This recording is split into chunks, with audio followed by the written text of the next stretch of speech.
Hi there, my name's Sean, and I want to talk about the Angry Beavers. If you've ever felt weak and powerless in the face of a bully, then tighten your black belts and channel your inner focus, because today, we're becoming the silent wind of doom in Enter the Daggett. I'm a coward. I'm a wimpy, simpering coward. Norby! Of course you are. You're a beaver. We open on a watch party in the forest, and we can see some familiar faces in the audience, like Barry the Bear and this little raccoon guy. I'm not hungry. The inhabitants of the woods are sitting around a television that's inexplicably wired together while eating popcorn.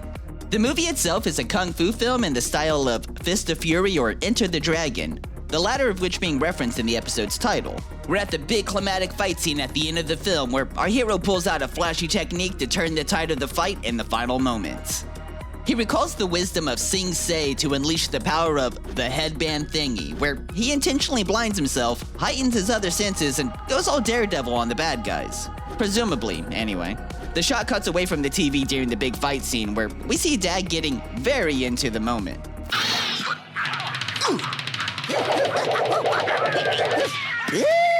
With the credits rolling, the woodland critters flex all of the ways that they would handle things if they were the stars of a kung fu movie. Right. You know what I do? As they each chime in, peacocking the unique traits that would give them an advantage in a fight, You know what I do? they just kind of completely shut out Dag and talk over him at every opportunity. Let me tell you what I do. Unable to get a word in edgewise, Dag gets cut off by a gruff voiced shrew that talks and walks a lot like Macho Man Randy Savage. The cream of the crop, and there is no one that does it better than the Macho Man Randy Savage. The lighthearted conversation quickly turns into a debate about whether or not Dag would even have the nerve to step up and fight, or if he'd simply just chicken out at every opportunity.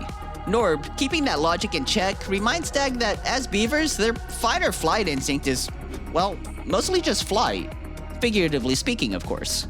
Yeah, so why don't you go run to your pond and hide before you get hurt, little beaver? The shrew presses on, antagonizing Dag by challenging him to a fight while just peacocking as hard as he can to intimidate him.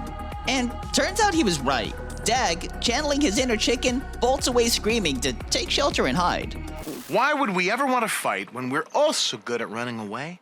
Running and hiding is what we do best. Turning to comics for inspiration, as we've seen Dag do previously with his muscular beaver alter ego, he lands on an ad for the Ninja-Robics training video set. If you grew up reading comic books, then you probably already know that the back pages were their own bizarre world. Sea monkeys, X-ray specs, and for a few solid decades, Charles Atlas, a bodybuilder who sold a story into maybe one of the most recognizable ads in comic book history.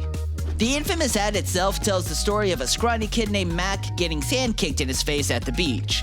He signs up for the Charles Atlas Dynamic Tension Mail Order Fitness Program, comes back looking like a Greek statue, assaults his bully, is deemed to be a real man, and becomes the hero of the beach. It ran practically unchanged for decades. The program itself was a self-resistance training curriculum laid out lesson by lesson. It's not even the first time a Nicktoons show would go on to parody the Charles Atlas comic itself. It's Charles Globe, world-famous fitness guru and socialite gadfly. As Dag reads through the ad, it's a pretty tongue-in-cheek nod to the infamous Charles Atlas version. From using skinny as an insult to overpromising the respect and admiration of everyone around him.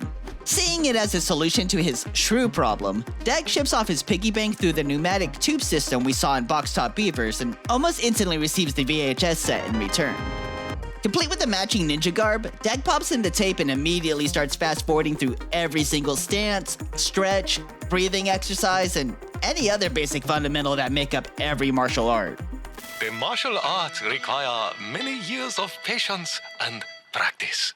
Yeah. Show me the good stuff. Cutting straight to the meat and potatoes, Dag fast-forwards to lesson 3,752 to learn the Silent Wind of Doom, or also known as the headband thingy, apparently. You know, like that completely unrelated kung fu movie at the beginning of the episode. Now we're talking. So, real quick, there are quite a few bits of dialogue in this episode done with a rather stereotypical accent.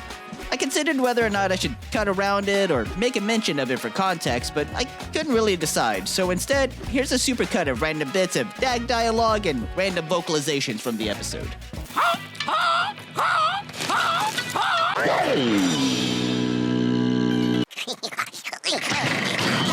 Gulp. Why, look!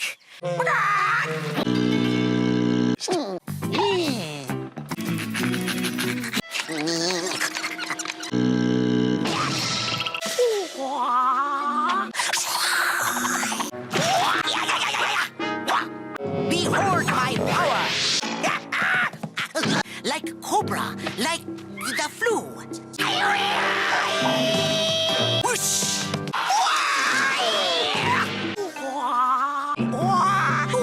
What? Daggett attempts to demonstrate his newfound skills, but comes up short again and again, showing that it really doesn't take much to completely derail him. While trying to flee after a backfired exhibition, Dag discovers that his fight-or-flight instinct doesn't necessarily trigger if he can't physically see the danger in front of him.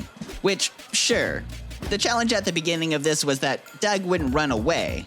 Not that he'd necessarily overcome any fears, and certainly not that he'd actually hold his own in a fight. After vowing to unleash the silent wind of doom upon the animal inhabitants, we watch Dag systematically hunt down each of the forest's predators to challenge them to a fight. But much like when Dag was trying to chime into the conversation at the watch party, the other animals completely ignore his efforts to attack and harass them. That is, except for the shrew.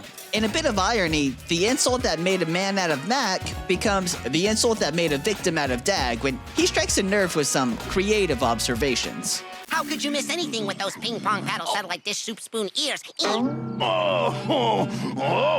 right, fat liquor. Damn, that line goes hard. Before things can turn physical, Norb jumps in to try and separate the two, and it's revealed that the reason why the bear and wolf didn't engage in Dag's antics earlier was because Norb bribed them. Look, Norb, I don't care if you did pay me $1 not to fight your brother. He made fun of my ears. Kind of wild to be crying about it now after all that big tough talk you've done the entire episode, but okay, bud. Dag's not interested in being shown any mercy, though. He's convinced the silent wind of doom will keep him safe like some sort of magic force field. As the predators shuffle off, Dag makes a counteroffer to double the pay of anyone willing to fight him. $2? Daggett, get ready to tumble. It doesn't help that a single takeaway from the VHS tape itself is, well, also known as the headband theme. That's it! literally the part where he pulls the headband over his eyes. Like, I know he fast-forwarded through the other 3,751 lessons, but it doesn't seem like he even made it past the title card of the technique's name before deciding he could take on the world. Even in his wildest fantasies of how this could have turned out, the best Dag hopes for is just not running away. There's zero motivation, desire, or instinct to even survive. Oh, yeah? Well, I don't have instincts. Managing to get away during the brawl, we catch up with Dag once again hiding in the dam. Norb explains that he shouldn't feel shame for running away or for being a coward, and that running home to his dam is natural because the Beavers' dam is where he is most safe. Dag, of course, takes the wrong lesson from this while clearly showing that he hasn't learned a single thing from this whole adventure. Hey, all you stupid, spooty animals! I'm not scared of you! You can all go jump off a cliff! If you want to watch Dag antagonize more woodland creatures, be sure to check out my video covering the muscular beaver origin story. And if you're interested in something a little different, I just uploaded a video exploring the first episode of Courage the Cowardly Dog and the mystery of the Cat's Motel. Or stick around for whatever YouTube recommends next. Thanks for watching, and I'll see you next time.